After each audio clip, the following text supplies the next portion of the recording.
right Priyanka so Telangana ప్రభుత్వం ఒక శుభవార్తనైతే తీసుకొచ్చింది సో ఎక్కడికక్కడ అంటే మెగా డిఎస్సి ద్వారా ఉపాధ్యాయ పోస్టులకు సంబంధించి భర్తీ చేసేందుకు సో చేయబోతున్నాము అని చెప్పేసి నిన్న అసెంబ్లీలో గవర్నర్ తమిళసై ప్రకటించడం జరిగింది దీనికి సంబంధించి మొత్తం ఎక్కడికక్కడ అధికారులందరూ కూడా తీవ్ర కసరత్తు అయితే మొదలుపెట్టేశారు 12,000 పోస్టుల భర్తీకైతే తెలంగాణ ప్రభుత్వం గ్రీన్ సిగ్నల్ దాదాపుగా ఇచ్చినట్టే తెలుస్తోంది ఉపాధ్యాయ పోస్టుల భర్తీ కోసం ఎదురు చూస్తున్న అభ్యర్థులకు శుభవార్త తెలంగాణలో మెగా డిఎస్సి ద్వారా భర్తీ చేసేందుకు దాదాపు 12,000 టీచర్ పోస్టులను గుర్తించినట్లు తెలిసింది ఇప్పటికే భర్తీ చేయాలని నిర్ణయించిన 5,089 పోస్టులతో కలిపి అనుబంధ నోటిఫికేషన్ను జారీ చేసే అవకాశం ఉంది మెగా డిఎస్సి ద్వారా ఉపాధ్యాయ పోస్టులను భర్తీ చేయనున్నట్లు గవర్నర్ తమిళసై నిన్న అసెంబ్లీలో ప్రకటించారు దీంతో రాష్ట్రంలో ఖాళీగా ఉన్న ఉపాధ్యాయ పోస్టుల భర్తీ కోసం అధికారులు కసరత్తు ప్రారంభించారు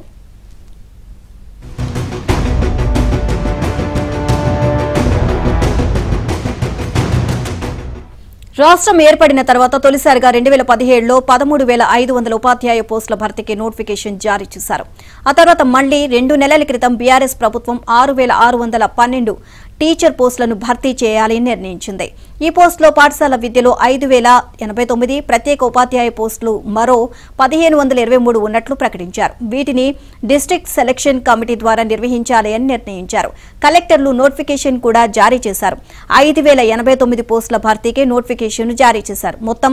1,77,502 మంది దరఖాస్తు చేసుకున్నారు ఈ పోస్టులకు నవంబర్ 20 నుంచి 30 వరకు పరీక్షలను నిర్వహించాల్సి ఉండగా అసెంబ్లీ ఎన్నికలు రావడంతో పరీక్షలను వాయిదా వేశారు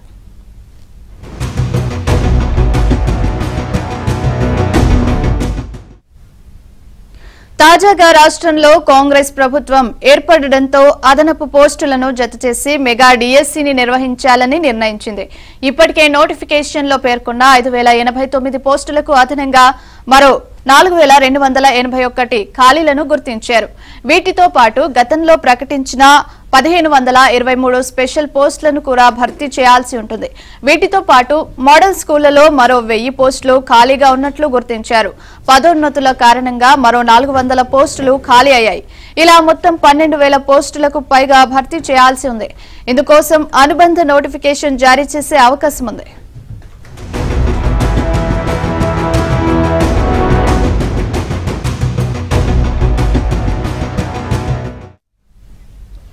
తద్వారా గతంలో దరఖాస్తు చేసిన వారు అర్హులవుతారు అని కొత్తవారు కూడా దరఖాస్తు చేసుకోవచ్చు అని అధికారులు అంటున్నారు రాష్ట్రంలో కొన్ని పాఠశాలల్లో విద్యార్థుల సంఖ్య ఎక్కువగా లేదు అయినప్పటికీ ఉపాధ్యాయుల పోస్టులను ఉంచాలని ప్రభుత్వం నిర్ణయించినట్లు తెలిసింది హేతుబద్ధీకరణ ద్వారా ఇలాంటి పాఠశాలలోని పోస్టులను రద్దు చేయాలి అని ప్రతిపాదన గతంలో ఉండేది తాజాగా దాన్ని ఉపసంహరించుకున్నట్లు తెలుస్తోంది ఇదే అంశానికి సంబంధించి మరిన్ని అప్డేట్స్ కరెస్పాండెంట్ రాజేష్ నడి తెలుసుకుందాం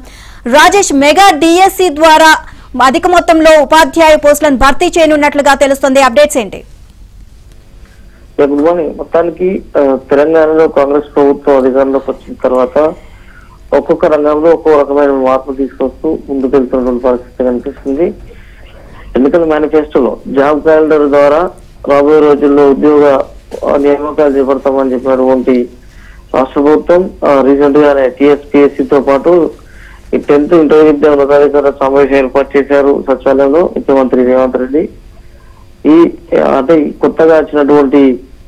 కాంగ్రెస్ ప్రభుత్వంలో జాబ్ క్యాలెండర్ ద్వారా రాబోయే రోజుల్లో భారీగా ఉద్యోగాల నియామకాల కోసం పాటు అదేవిధంగా నోటిఫికేషన్లకు సంబంధించి చర్యలు చేపడతామని రాష్ట్ర ప్రభుత్వం అనౌన్స్ చేసింది ఇక దానిలో భాగంగా ఉపాధ్యాయ పోస్టుల భర్తీ కోసం ఎదురు చూసినటువంటి అభ్యర్థులకు త్వరలో శుభవార్త ఇవ్వాలని చెప్పేసి కాంగ్రెస్ ప్రభుత్వం భావిస్తోంది రాష్ట్రంలో మెగా డిఎస్సి ద్వారా భర్తీ చేసేందుకు దాదాపు 15,000కు పైగా టీచర్ పోస్టులను గుర్తించి ఆయా శాఖల్లో భర్తీ చేయాలని చెప్పేసి నిర్ణయించింది సో ఇప్పటికే భర్తీ చేయాలని నిర్ణయించినటువంటి రాష్ట్ర ప్రభుత్వం 5,089 పోస్టులతో కలిపి అంటే అనుబంధ నోటిఫికేషన్లు జారీ చేసే అవకాశం ఉంది మెగా డిఎస్సి ద్వారా ఉపాధ్యాయ పోస్టులను భర్తీ చేయనట్టు గవర్నర్ తమిళసైకి రాష్ట్ర ప్రభుత్వం నోటు పంపింది అదే నోటుని అసెంబ్లీలో గవర్నర్ తమిళసై చదివి వినిపించారు దీంతో రాష్ట్రంలో ఖాళీగా ఉన్నటువంటి ఉపాధ్యాయుల పోస్టుల భర్తీ కోసం అధికారులు కసరత్తు చేస్తున్నారు దీనికి సంబంధించిన ప్రాసెస్ అంతా వారం 10 రోజుల్లో వెలువ అవకాశం